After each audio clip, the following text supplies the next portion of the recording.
Hello everyone, welcome back to our channel Sunita's home. ముందుగా అందరికీ వరలక్ష్మి వ్రతం శుభాకాంక్షలు. నేను ఈ వీడియోలో ఈరోజు నేను ఏ విధంగా పూజ చేసుకున్నాను అనే విషయాన్ని మీతో షేర్ చేసుకోవాలి అనుకుంటున్నాను. గడపను పూజించుకుంటే వచ్చే ఆ సంతోషమే చాలా వేరు కదా. మిగతా రోజుల కంటే గడపను పూజించి ఇంటి ముందు చిన్న ముగ్గు వేసుకున్నా సరే ఆ రోజు వచ్చేటటువంటి ఆ ఆహ్లాదకరం, ఆ మనశ్శాంతి అనేది చాలా బాగుంటుంది. గడపను మనం లక్ష్మీదేవితో సమానంగా పూజిస్తాం కదా. లక్ష్మీదేవిని పూజించే మొదటి ప్రాసెస్లో గడపను పూజించుకోవటం ఎంతో ముఖ్యము. సో ప్రతి పండక్కి ఏదంటే ఏ శుభకార్యానికైనా ముందుగా మనం గడపను పూజించుకోవటం ఆనవాయితీగా వస్తుంది.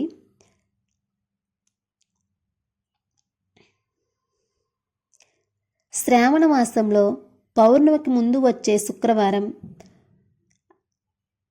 అష్టలక్ష్మి స్వరూపిణి అయిన వరలక్ష్మీదేవిని భక్తి శ్రద్ధతో పూజించి కోరిన వరాలు పొందే పవిత్రమైన పర్వదినమే వరలక్ష్మి వ్రతం. ఈ వ్రతం ఆచరించటం వలన సకల సౌభాగ్యాలు, ఆయు ఆరోగ్యాలు, అష్టైశ్వర్యాలు చేకూరుతాయని నమ్మకం. శ్రావణ మాసంలో పౌర్ణమికి ముందు వచ్చే శుక్రవారంలో ఈ వ్రతాన్ని ఆచరిస్తారు.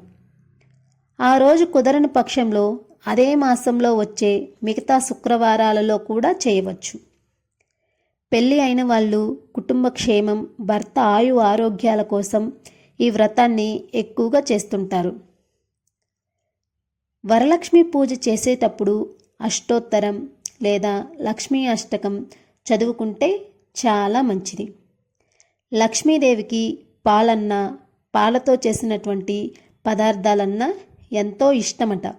అందుకని చెప్పి నేను ఈరోజు వరలక్ష్మి వ్రతం రోజున లక్ష్మీదేవికి పాలను, అలాగే పాలతో చేసినటువంటి పాయసాన్ని ప్రసాదంగా సమర్పించాలి అనుకుంటున్నాను. పాలల్లో అయితే కొంచెం చిన్న బెల్లం ముక్క వేసి అయితే సమర్పిస్తాను. అలాగే పాయసాన్ని కూడా నేను ఈరోజు సమర్పిస్తున్నాను.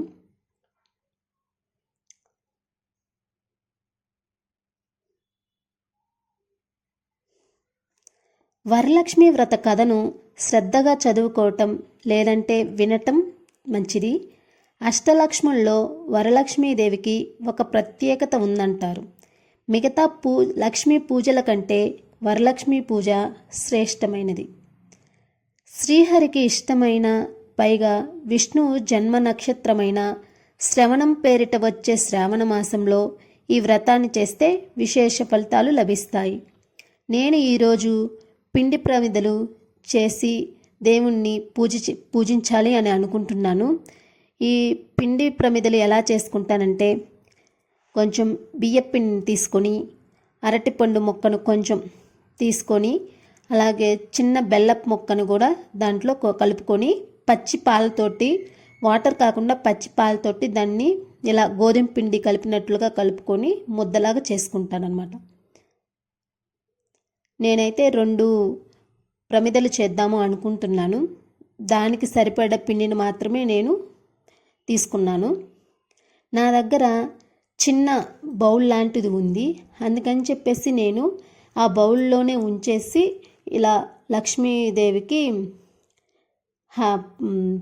పూజ చేసుకుందాము అనుకుంటున్నాను. దీపారాజన చేసుకుందాం అనుకుంటున్నాను. ఇలా చేస్తే కొంచెం పెద్ద ప్రమిదలాగా అనిపించి ఎక్కువ నువ్వుల నూనె కానీ నెయ్యి కానీ పడుతుంది అనే ఉద్దేశంతో నేను ఆ బౌల్లోనే ఉంచేసి ఇలాగే దీపారాధన చేద్దాము అని డిసైడ్ అయ్యాను. సో ఈ విధంగా నేను 2 ప్రమిదలను అయితే చేసి పెట్టుకున్నాను.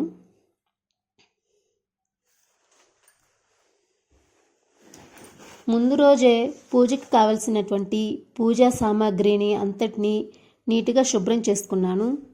ఇల్లుని ఊడ్చుకొని మాప్ పెట్టుకొని ముందుగానే, అంటే పూజ రోజు ఎలాంటి ఇబ్బందులు, టెన్షను, హడావిడి ఉండకుండా ఉంటుందని చెప్పేసి ముందు రోజు నైటే నేనైతే మొత్తం క్లీన్ చేసి అయితే ఉంచుకున్నాను.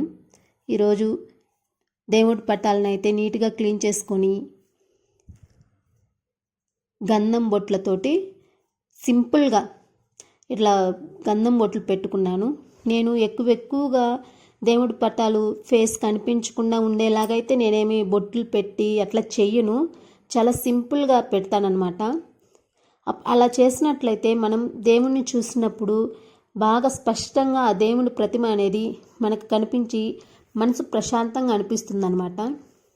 సో నేనైతే చాలా సింపుల్గానే గంధం బొట్లను అయితే పెట్టుకుంటాను. నేను ఈరోజైతే ఇలా పూజనైతే చేసుకోవడం స్టార్ట్ చేశాను. చాలా సింపుల్గానే చేసుకుంటున్నాను. నార్మల్గా నేను ఈరోజు అమ్మవారికి వస్త్రాలు సమర్పించాలి అని అనుకున్నాను. ఆన్లైన్లో బుక్ చేశాను. వాళ్ళని అడిగాను అనమాట, ఇలా 1 వీక్ కల్లా వచ్చేస్తుందా అని చెప్పేసి నేను అడిగాను. వచ్చేస్తుంది, ఒక 3-4 డేస్లోనే వచ్చేస్తుంది అని వాళ్ళైతే చెప్పారు. కానీ నేను ఈ పూజ చేసే టయానికి ఆ శారీ నాకు అందలేదన్నమాట. అందుకని చెప్పేసి నేను ఇంకా శారీని అయితే ఇట్లా పెట్టుకోలేదు. ఈరోజు సాయంత్రం అయితే వచ్చింది నాకు ఆర్డరు. కనీసం నెక్స్ట్ వీక్ అయినా లక్ష్మీదేవికి వస్త్రాలను అయితే సమర్పించాలి. నేను ఎప్పటి నుంచో అనుకుంటున్నాను అనమాట, ఇలా లక్ష్మీదేవికి బట్టలు పెట్టాలి, వాయనం ఇవ్వాలి అని చెప్పేసి. అదైతే నెక్స్ట్ వీక్ అయితే చేసుకుంటాను.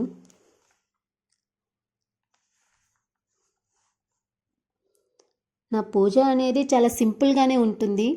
నాకు చేతైనట్టుగా, నాకు వచ్చినట్లుగా, నాకు కుదిరినట్టుగా, ఎలాంటి హడావిడి లేకుండా సింపుల్గా అయితే నేను పూజ చేసుకుంటాను. ఈ వరలక్ష్మి వ్రతం గురించి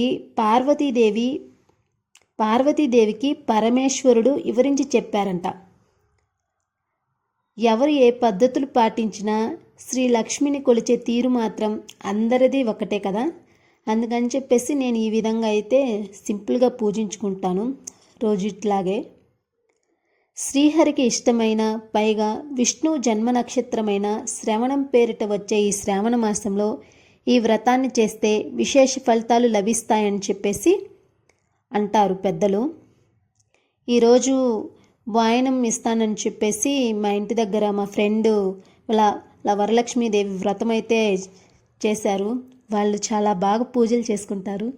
ఆవిడైతే ఏ చిన్న పండగ వచ్చినా, ఏ చిన్న మంచి రోజు అని తెలిసినా సరే చాలా చక్కగా పూజలు అయితే చేస్తూ మంచిగా ఉంటారనమాట. ఈరోజు వాయనం అందుకోవటానికి వాళ్ళ ఇంటికి వెళ్ళాము. లక్ష్మీదేవి అమ్మవారిని ఎంతో చక్కగా పూజించి ఎంత బాగా డెకరేట్ చేసి ఎలా చేశారో మీరు కూడా చూసేసేయండి. నాకైతే చాలా చాలా చాలా హ్యాపీగా అనిపించింది. అంటే నేను ఎప్పుడూ ఇట్లాగా వ్రతం చేసిన వాళ్ళ ఇంటికి వెళ్ళలేదన్నమాట. సో నాకైతే చాలా బాగా అనిపించింది. మీ అందరికీ ఈ వీడియో నచ్చినట్లయితే, ఇన్ఫర్మేషన్ బాగుంది అని అనిపిస్తే లైక్ చేయండి, షేర్ చేయండి, సబ్స్క్రైబ్ చేసుకోండి. మీ అందరికీ ఆ వరలక్ష్మీదేవి ఆశీస్సులు ఉండాలని మనస్ఫూర్తిగా కోరుకుంటున్నాను.